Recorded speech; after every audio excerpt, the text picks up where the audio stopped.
In the previous chapter, Chen welcomed the arrival of someone who seemed to be his friend before he lost his memory, named Supreme Heavenly Appreciator and Wooden Sword.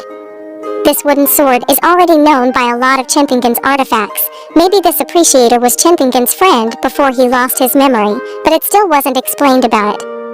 Then we proceed to Chen who then teleports back to the immortal world after chatting with the appreciator yesterday, and he immediately rushes to the treasure chamber, or the place to buy and sell artifacts in the immortal world.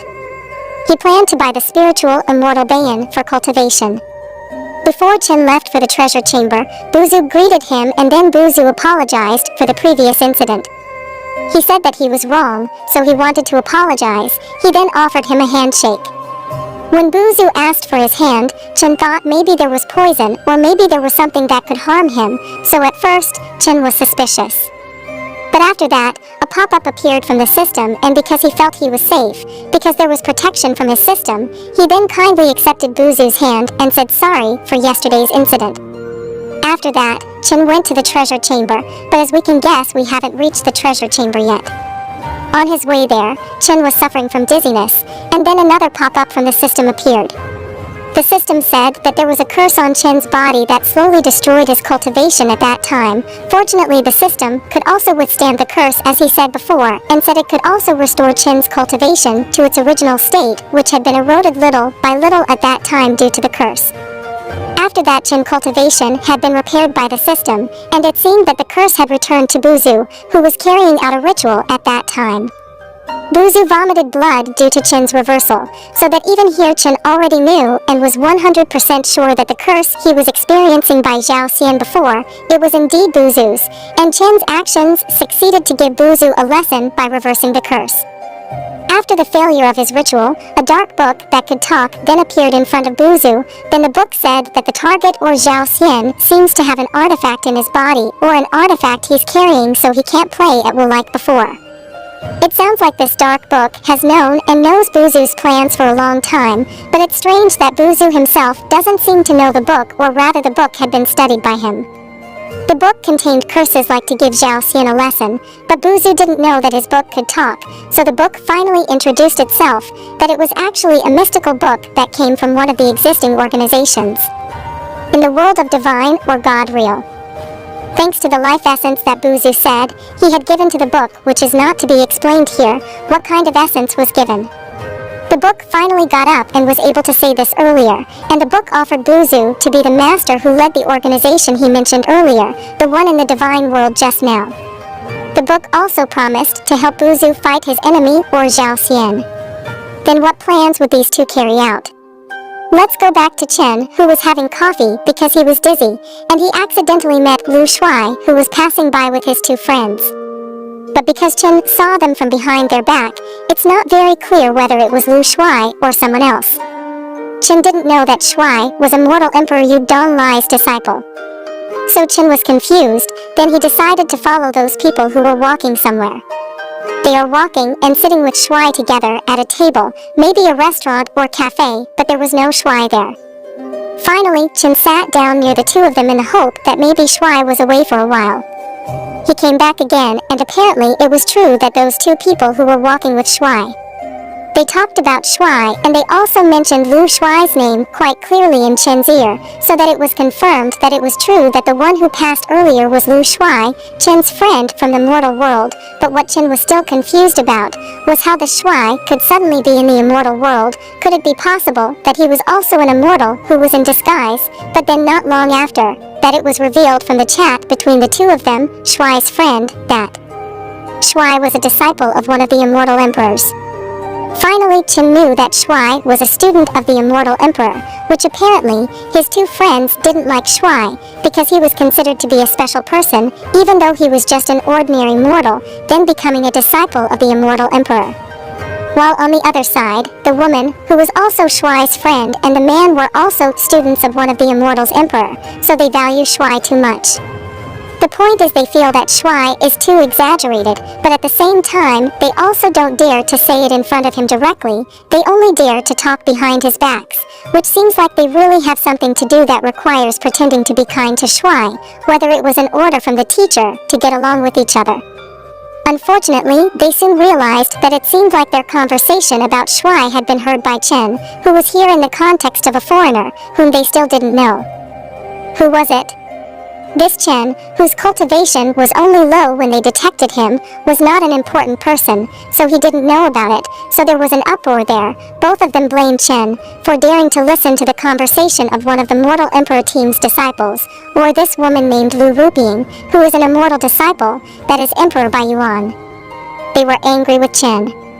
Then after that, Shuai came and he immediately greeted Chen by the name Long Out Yin, because he knew him when Chen disguised himself as Long Out Yin, but after that he was told directly by Chen that he was actually Zhao Xian from the Zhao family at Immortal Realm. Shuai already knew if Senior Chen was just pretending, and indeed the senior likes to disguise himself, so Shuai can easily understand Chen's intentions. Maybe Senior Chen is also undercover too. They chat for a while about him becoming a student Immortal Emperor, thanks to the help of seniors. Then his friends, Shan and the others, were also appointed to be the disciples by the Immortal Emperor. It's still not clear which Immortal Emperor made Shan and also Pan Heng the disciple. Anyway, after they chatted for a while, the two of them and also both of Shuai's friends were a bit chilled. When apparently Shuai knew Zhao Xian, they were afraid that he will tell them on Shuai about the conversation between the two of them earlier, but at the same time they are also felt calm, because the Zhao family is a relatively small family. Even the head of the family, Ban Qiao, doesn't dare to mess with the Immortal Emperor's disciples or the two of them. But apparently Zhao Xian or Chenpingen at that time immediately told Shuai that he had chatted with his two friends earlier and there was something exciting they told about him. Do you want to know? Upon hearing what Chen said, the two of them suddenly tried to act kind to Chen, whether it's because the teacher told them to or what. The main thing is they have to have a good relationship with Shuai. But Shuai finally smelled the good gestures of the two of them, so Shuai concluded that maybe the two of them had annoyed the senior. Finally, after that, Shuai allowed Senior Chen to tell him what he wanted. I told you earlier, and Chen took advantage of the situation to make his own profit. At that time, Lu Ruping, this disciple of the Immortal Emperor Bai Yuan, was using Baiyan Spiritual as a necklace around her neck, and Chen thought that the size was twice as big as what Chen bought earlier at the treasure chamber. So Chen wanted to just rob Miss Lu Ruping's necklace by telling Shuai if the necklace worn by Miss Lu Ruping looked similar to the one Chen had, but lost it. So he wants to check whether the necklace is really his, which disappeared. Out of her worry about their relationship with Shuai, Ruping finally gave her necklace to Chen. Zhao Xian then said that it was indeed the necklace that he lost, so he asked the necklace to be returned. Finally, the necklace was given to Zhao Xian, even though in fact, Chen was just robbing in the name of teaching Shuai's friends, who was only good in front of him. It was pretty good that he didn't need to buy expensive spiritual Baiyan. Then after that, Zhao Xian offered Shuai to stay at his residence in the Zhao family. Shuai thought that maybe there was a plan being carried out by seniors. He then accepted Zhao Xian's offer by inviting his two friends to stay with the Zhao family. Moving on to the Zhao family, where the three disciples in the Imperial Immortals, Shuai and his friends were greeted very kindly by the heads of the Zhao clans or Banqiao, because according to their previous words that indeed the Zhao or Banqiao families also couldn't dare to do anything with them, the Immortal Emperor's disciple, so it seems that Banqiao is quite respectful towards the three of them. But apart from Shuai, the two friends earlier seemed to be a bit uncomfortable coming to a relatively small family, but apparently they had also heard rumors that there was someone from the Zhao family who was appointed as a disciple of one of the Immortal Emperors. At the same time, Buzu also came to welcome the three important people, and they immediately asked him whether Buzu was someone who was appointed as an Immortal Emperor's disciple. Buzu, who was there, answered their question with a somewhat doubtful tone. He then explained that even though he had awakened a physical frame, but unfortunately it wasn't him who was appointed as a mortal emperor's disciple, even though he said he had been appointed once before, but had to be fired because his brother was ostracized by Zhao Xian. Shuai's two friends had no idea what they were planning. They then offered Buzu to be introduced to his master, who was also an immortal emperor. They said maybe he could be appointed as a student, and maybe it was because of his talent, the one who could awaken the physical frame, and it seemed the immortal emperor wanted to accept Buzu as his apprentice. And after that, the three of them stayed overnight at the Zhao family's residence. We then moved again to Chen, the next day, at his house, in the mortal world. After he cultivated using the spiritual ban that he obtained from rupeeing yesterday, which he got from robbing her, he again managed to increase his cultivation to several levels. When Chen opened the door there, he found Su Ling wore a chi cluster, a kind of collection of chi used as a seat, which should not be possible with her cultivation level that is still in the low cultivation level. So Chen asked her about that, but Su Ling panicked. She replied that in fact she had recalled several things about her past, that she was actually a cultivator at the national level, and she said that her father was former immortal Emperor Su Yi. Chen already knew that Su Yi was a former immortal emperor from his previous conversation with Yi Chen in the previous chapter. Chen was not too surprised, but he still wondered whether maybe Su Ling was actually very strong. She was at the immortal level, because her own father was an immortal emperor. But maybe it's just her memory, and also Su Ling's power is sealed by something. That's what was in Chen's mind at that time, and at the same time, without Chen knowing, Su Ling also communicates with Chen artifacts and creatures. Chen's creatures told Su Ling to tell Master Chen that the gifts from his system were not random items, they had souls, and so on, and that was also allowed by Boss Duan to tell Master Chen. So Su Ling then told Chen that she found a hidden fact, that actually, all the goods that were there are not arbitrary and they are very strong. Chen then told him that it seems that these items cannot bring out their true power because something is sealed. Su Ling has already reviewed that the artifacts belonging to his brother are actually alive. So Chen is getting more curious, but when he asked in more detail why was it sealed and so on, Su Ling was confused about what to answer. On the other hand, the items are the gifts from the system, so it could be that these items really are powerful artifacts, but on the other hand, Su Ling was hallucinated because of the headache she had earlier. So Chen tried to test it by taking one of the gifts that he got from the system. He then took the chicken, or the phoenix, he then tried to cut it, and later it would be cooked in the kitchen. Is this chicken really an artifact or not? But apparently even though it almost cut its neck, the chicken pulled it and didn't do anything. Finally, Chen thinks maybe the chicken is just an ordinary chicken, not a strong creature just like what Su Ling said earlier, and luckily, Chen was just testing it, he did not really cut his neck. But the point is, Chen was still confused whether Su Ling told him the truth. Finally, he asked the dog or the dragon. In this case, he already knew that this dog is a real dragon, so he asked the dog or the dragon know about the things in his house, about the creatures that Su Ling was alluding to earlier, but the dog immediately covered his face as if he was being threatened by something. When asked to the bird, the response was the same. He didn't want to answer it too. Maybe some of you guys are wondering, well, you already know that the dog and the bird are powerful creatures, then why is Chen still doubtful that the things in his house are artifacts? It's because they only shows Chen their true form is an item or creature that is not a gift from the system. The dog that was found suddenly in the yard, then the sword also found in his house like that, especially the bird that Chan knew stuck onto the dog's head, so everything that showed itself was not a gift from the system. Finally, Chen chose to ask the system directly about this forcibly, that made the system uncomfortable, and finally the system told Chen directly that it was true that the items he gave were powerful artifacts. So in the same case as the black dog was kept on the sword and so on too, this all was the work of the system. So the point is, that up to this point, we have been told that everything has been reviewed for Chen. Chen was becoming a bit arrogant then. He thought about carrying out his mission using these artifacts to make it easier and faster, but after that he was immediately given a warning by the system that the artifacts still couldn't bring out their full strength, and maybe they can only protect him at critical times. So if Chen thinks about using his artifacts for the benefit of leveling up and so on, using it for unnecessary things, instead it will bring danger to Chen himself. According to the system, the people in the immortal world or even from the divine world could detect the aura of those artifacts, and because they were greedy, and then tried to take the artifact from Chen's hands even with violence, and because at the same time the artifacts couldn't bring out their full strength, they might not be able to protect Chen from those of greedy person.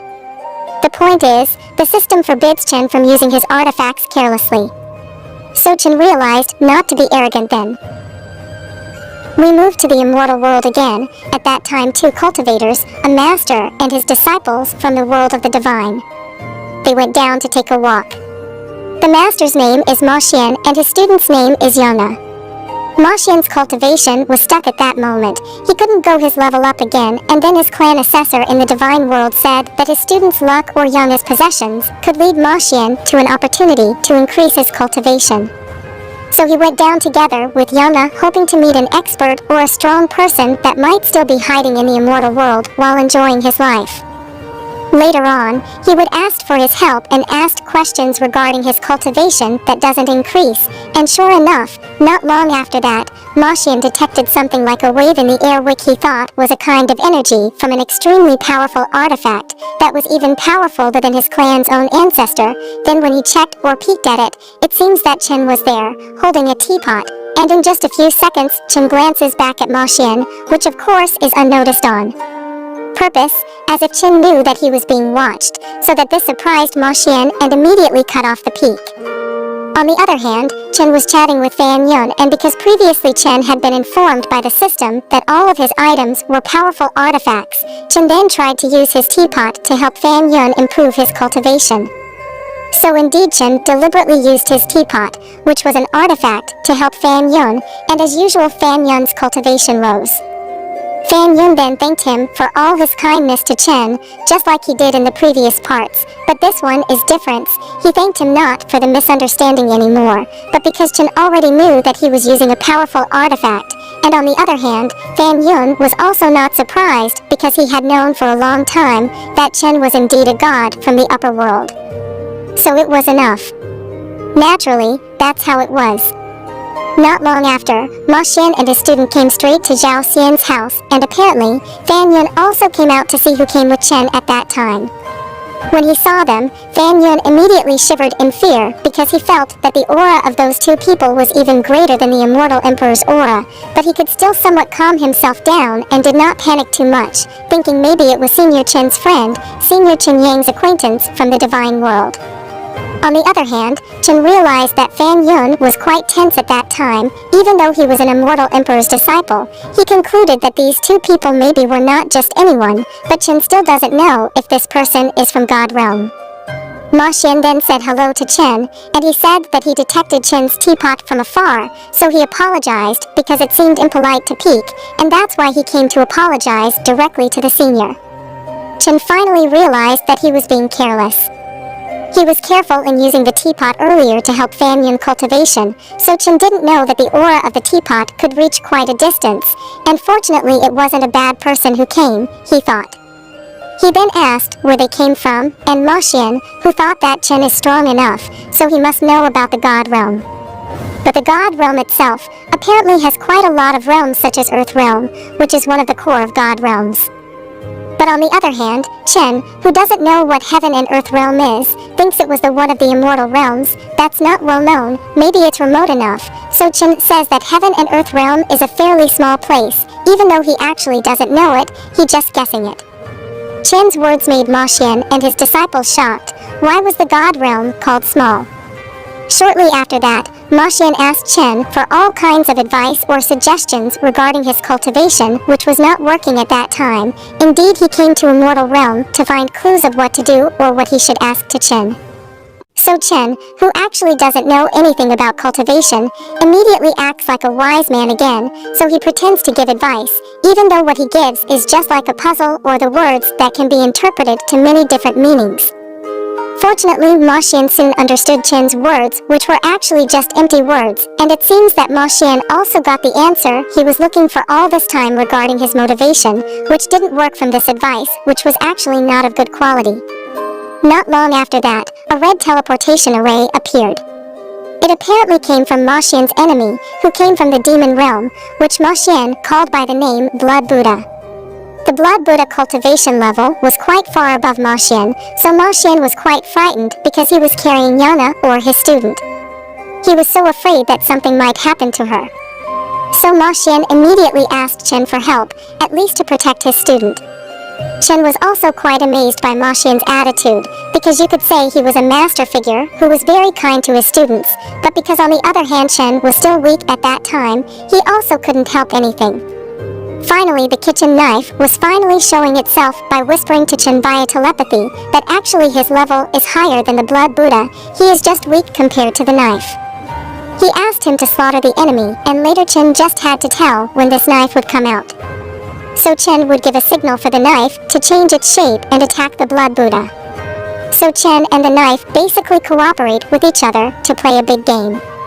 Chen would act like a strong man, so he says there's no need to worry about all sorts of things to Ma Xian and let him take care of it. Chen was finally attacked by the Blood Buddha, then Chen ordered the knife to come out and the knife could link the Blood Buddha with just one finger, and one more attack as usual. As a result, you could see that Chen was like a very powerful god whose artifact could defeat the Blood Buddha with one finger, especially Chen, as its master could definitely be more powerful. The main thing is that Ma Xian and Yana are very amazed by the play that Chen and the knife were playing.